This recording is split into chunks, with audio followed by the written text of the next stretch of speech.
All right, ladies and gentlemen, we have some official news on Endgame. And it came through us through this official update over here. A Tower of Adversity has its own schedule adjustment. And so what we're being told is that in version 2.1, there's going to be a brand new permanent weekly challenge mode called Whimpering Wastes. And to accommodate for this edition, Kuro Games is going to change up the schedule for the Tower of Adversity. Instead of its normal 2-week reset that we've been experiencing across, the lifetime of the game, we're now going to see a monthly reset, with the first one starting on February 3rd and ending on March 3rd. And what we can imagine, right, is that weekly challenge mode might be the wrong name for it. It's probably going to be bi-weekly or every 2 weeks, depending on how you use the term. And so what that means is we're likely going to see an alternating schedule, right? Where it starts with the TOA, and then we're going to have the new Whimpering Waste mode release 2 weeks into the patch. And then they're sort of going to alternate every 2 weeks. We're going to have a TOA reset, and then the next 2 weeks, we're going to have a Whimpering Waste reset. And so we don't have any full details about the game mode. But this is potentially a cause of concern for some players, right? Because a lot of people are speculating that based off of the design of what we've already seen in the endgame thus far, there are a few things that are pretty clear. The Tower of Adversity in its current state, we'll just go ahead and check it out real fast. So the Tower of Adversity in its current state is very focused on single target challenges, right? There are a couple of floors that do have AoE, like this floor over here where we start off with like 3 mobs and then the boss.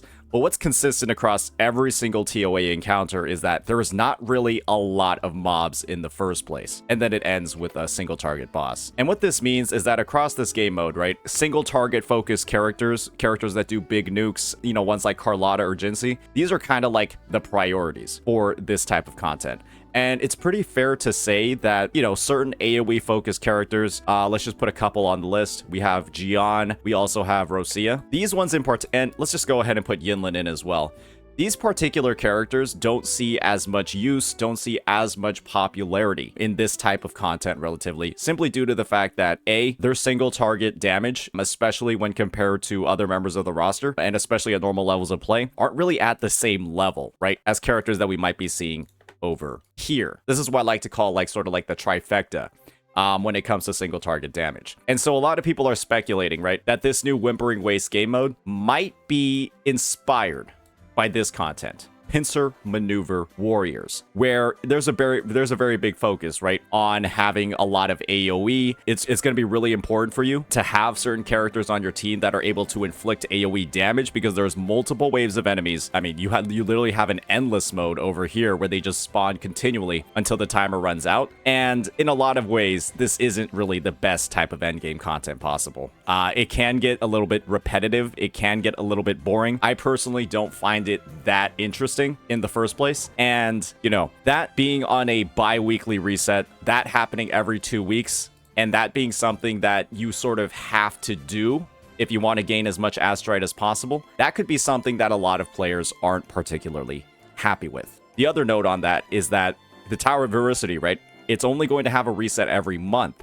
And so if that is content, right, like the boss single target focused content, if that was something that you really, really enjoyed every 2 weeks, then that's something that you're naturally going to get less of. And when it's only being reset once a month, that means you're also only going to be able to get the astrite and all the rewards and, all of those potential credits, experience tubes, tuners once a month as well. However, there's a flip side to that. Chances are the number of astrites that we're going to be getting from the endgame modes, including Whimpering Wastes, is probably going to increase overall, because that's something that we saw happen, right, in a game like Genshin Impact. This is what we saw happen in a game like Genshin Impact when they released the Imaginarium Theater, which was sort of like their second endgame mode, where they alternated it with the Abyss. The Abyss began its reset every 30 days, much like we're seeing in Wuthering Waves, and the Imaginarium Theater was something that reset along the side. And what ended up happening was that you ended up getting more overall Primo Gems, or in our case, Astrite, and that's what I'm estimating is going to happen for Wuthering Waves. And so overall, right, we can expect an increase in the number of resources that we're going to have moving forward,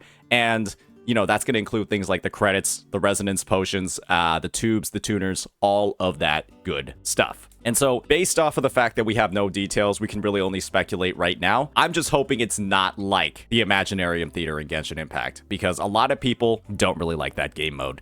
That game mode is literally roster check, where you just have to build XYZ characters. And if you don't have them built, you literally cannot complete the game mode, even if the challenge level in it isn't particularly high. And so it's like low difficulty content that just forces you to invest horizontally on characters that you might not even want to play or not want to invest in. And that by itself, right, is something that a lot of players don't like, kind of being forced to do something to get these time limited rewards. And so with that, there have been two sort of alternating posts on the Wuthering Waves subreddit that I wanted to get into. Somebody that's very, very excited about the endgame mode, and another post over here that's maybe a little bit more skeptical about what we're going to find. And so with that, I wanted to go into how the community is feeling about this overall, and then maybe give some commentary, right, based off of, you know, some of the past examples that we've seen in games like Genshin Impact, so on and so forth. So first comment on this post, right, that's a little bit more skeptical. Well, there it goes. Hope new endgame gives the same or more Astrites than TOA. If they put TOA at 1 month instead of 2 weeks, then it will give the same amount of Astrites, or at least how I see it. This is the thing. I don't think this is going to be true. I don't think they're going to keep the Astrite levels the same, considering that you're going to likely need different teams, different play styles, and like different investments of skill to complete the endgame mode. It is inherently more work for a player to have to figure out how to work around two different endgames with two different requirements, as opposed to, right, just one endgame where you can kind of consistently clear it on a pretty regular basis. There's more work required by the players to manage multiple endgame modes, and so with that increase in variety, with that increase in skill input required, there's probably going to be greater increase in the rewards. Otherwise, people are just going to be like, well, why are the rewards the same, but we have to do all of these new things? That's like that's an area of potential complaint. And so if it launches with the same amount of Astrites, I'm pretty sure we're going to see some players complaining about it, and then that's likely going to be changed, and the rewards are going to be bumped up as well. Might be a good or bad thing, as it all depends on how the new endgame mode works, how much rewards should be given, and whether there would be adjustments to TOA other than the schedule. Please don't make it pincer attack. I hate it. I'm gonna be honest, I don't really like pincer manure warriors either. It's boring. It's incredibly boring. But this comment over here kind of paints a picture for us.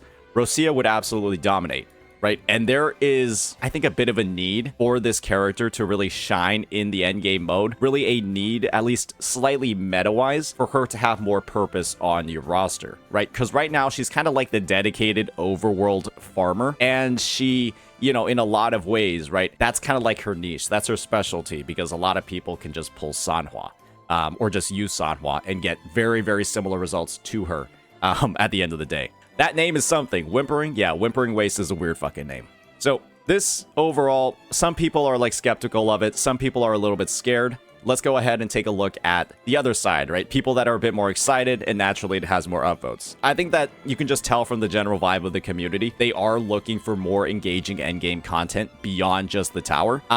And this post having more upvotes, I think, is a bit more indicative of that. First comment, I hope it's not based on pincer maneuver warriors. Guys, I think that this is a pretty fair thing to say. Not a lot of people like pincer. I don't even like pincer, and I love this game. And I love AoE characters too. I just think that the design of pincer is brain dead. It's dull. You literally are just spamming rotations on cooldown with absolutely no risk, no danger at all in your clear.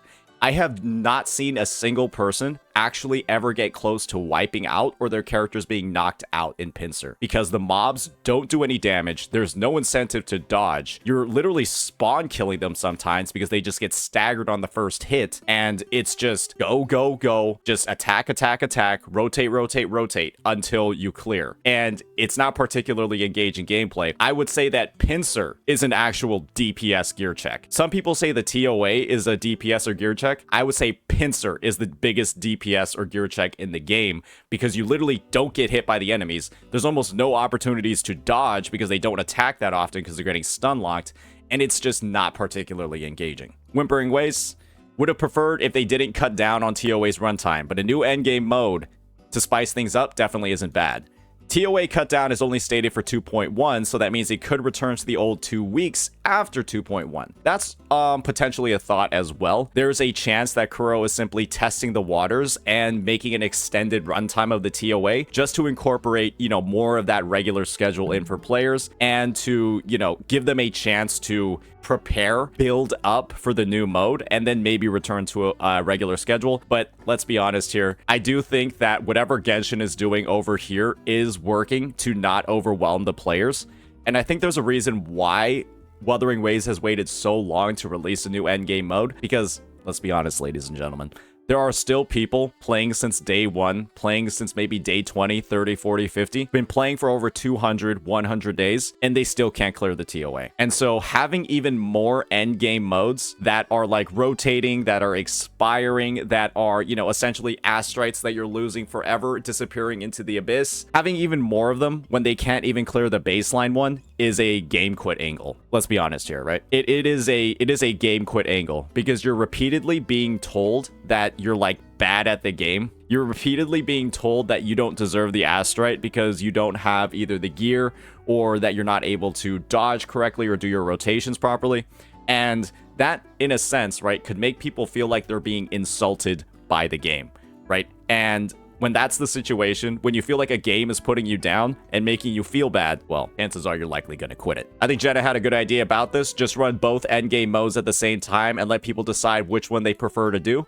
I think that's definitely an approach that Kuro could take. But at the end of the day, right, that is technically a bit more workload on the devs for the same result, where they have to have bi-weekly resets for both game modes when they know that somebody is only going to do one of them to get the full rewards. And so I think if they're willing to put in more work for kind of like the same results that they're looking for, then that's definitely something that can work out. But kind of think of it as, is the effort that we're putting in worth the results? I'm not necessarily sure if this is something that they're going to allocate a lot of dev time towards, because if they're going with the bi-weekly reset system of like one game mode than the other game mode, then it'll be, they only have to do one reset a month technically for each game mode.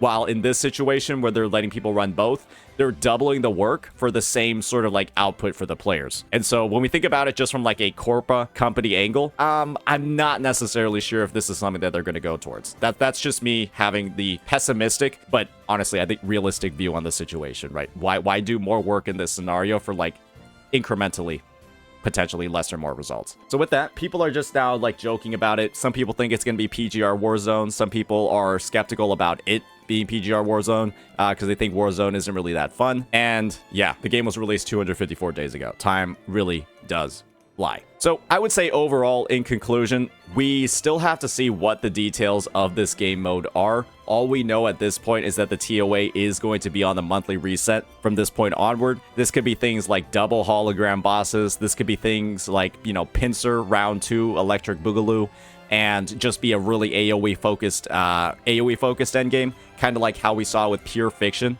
in Honkai Star Rail, differentiating itself from the MOC. This could be really low difficulty, like what we saw in the Imaginarium Theater, which, turns into a bit more of a roster check. I'm hoping that they do maybe a blend of everything. Maybe it's a little bit more low difficulty than the TOA. Maybe it does require you to, you'll get a big benefit from investing in other characters, but it's still, possible to complete with your current TOA roster.